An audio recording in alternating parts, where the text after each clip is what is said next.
I think this is really interesting, actually. So, and hopefully you answer in the way I think you're going to answer now. On that first day when you clicked on the phishing email, I think I was probably the first person to know, just because I was like sat opposite you in the office. I'm sure other people saw the reports coming via the platform or whatever. But what was my response? Hopefully my response wasn't, oh my God, John, you're in so much trouble. Get out the door, P45 territory, right? Hopefully it was the opposite of that. And I think that's.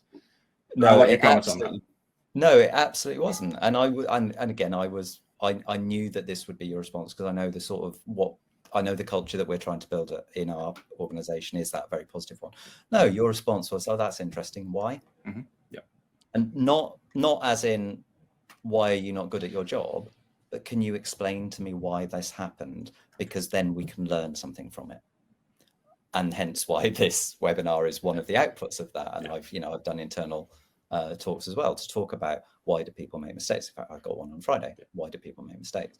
Because if we understand why, if we understand what motivates people, if we understand what causes people to make mistakes, then we can put technical controls in place to minimize the chance of that mistake actually causing damage.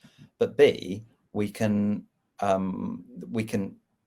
support people with the education they need just in time. And I know we do a lot of work on nudges, where we're saying, look, let's not make someone take that piece of e-learning at the beginning of when they start, and then once a year thereafter, and then we assume that's there. But let's actually, at the point that something's about to happen, Google do this. The thing that you're about to click on is a suspect link. I had a fantastic phishing email came in, a beautiful Netflix one, which, because I wasn't paying attention, I clicked on. And it had a bit.ly link, a link shortener link.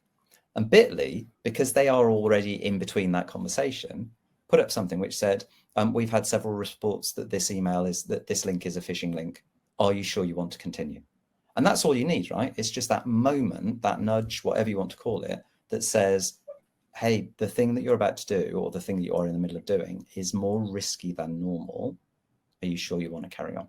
It's that almost intervention to break that system one behavior, that autonomous, quick, not thinking behavior. And I think quite often we try to, I don't like the word patch, but let's go with the word patch. Like, we try to patch that behavior with training content.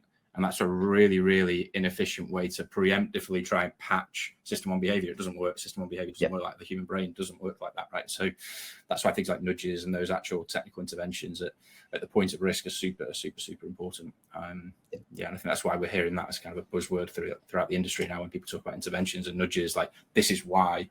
It's because sure, the awareness training you're doing might be great, but it's still not going to stop a lot of those system one behaviors. Absolutely agree.